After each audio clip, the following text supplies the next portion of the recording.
सूरज की पहली किरणें खेतों में पड़ती हैं। मोनू हल चलाते हुए पसीने से तरबतर है। पास में उसका बेटा गोपी पेड़ के नीचे लेटा है। अरे गोपी बेटा, कब तक ऐसे ही लेटा रहेगा? सूरज ऊपर चढ़ आया, खेत जोतने में हाथ बटा दे। अरे बाबूजी, आप तो हर वक्त काम की ही बात करते हैं। थोड़ा आराम भी तो जरूरी होता है। आराम तब मिलता है बेटा जब मेहनत की जाए। बिना काम किए पेट नहीं भरता। आपकी पुरानी सोच है, अब वक्त बदल गया है। भगवान सबका भला करेगा। मोनू सिर पकड़कर रह जाता है। उसे अपने बेटे की आलस भरी सोच पर दुख होता है। शाम के समय गीता चूल्हे पर रोटियां बना रही थी। मोनू थका हारा घर लौटता। सुनिए, आज फिर कुछ कमी अनाज मिला ना? हाँ, अब अकेले हाथों से क्या क्या करूं? गोपी तो दिन भर बस खाट पर पड़ा रहता है। मैंने समझाया भी, पर वो सुनता ही नहीं। कहता है कि किस्मत से सब मिलेगा। थके मन से खाट पर बैठ जाता है। उसकी आंखों में चिंता झलकती है। अगले दिन गांव की चौपाल पर मुखिया जी बैठे हैं। मोनू और श्याम वहां आते हैं। मोनू, तुम्हारा बेटा बड़ा निकम्मा निकल रहा है। कल मैंने देखा, जब सब खेतों में काम कर रहे थे, वो पेड़ के नीचे सो रहा था। क्या करूं मुखिया जी, लाख समझाने पर भी नहीं मानता। अरे मोनू, अगर मेरे खेत में एक दिन काम कर ले तो समझेगा मेहनत क्या होती है। मुखिया जी सोच में पड़ जाते हैं। मोनू, मैं एक उपाय बताता हूँ। अपने बेटे को एक झूठी कहानी सुनाओ, शायद उसकी सोच बदल जाए। मोनू उत्सुक होकर पूछता है, कैसी कहानी मुखिया जी? उसे कहो कि तुम्हारे खेत में सोने का खजाना दबा है, लेकिन उसे निकालने के लिए बहुत मेहनत करनी होगी। मोनू को ये उपाय पसंद आता है।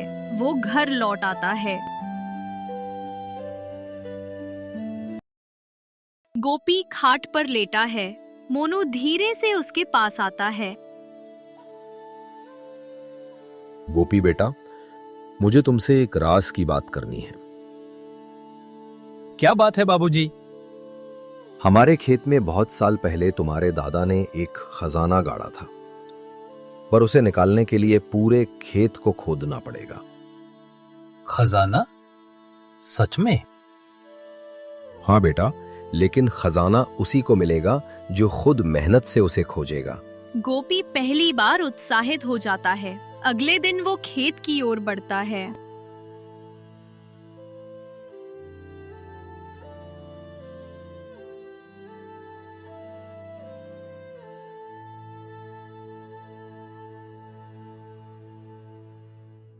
गोपाल फावड़ा लेकर खेत खोदने लगता है।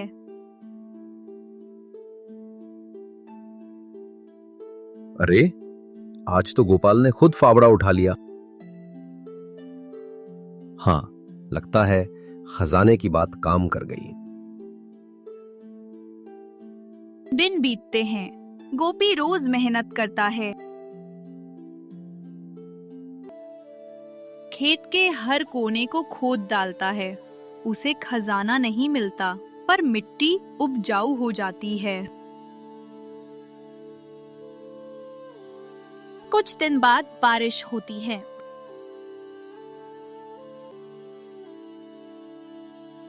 मोनू खेत में बीज डालता है और गोपी भी मदद करता है। कुछ ही हफ्तों में खेत में हरी भरी फसल लहराने लगती है।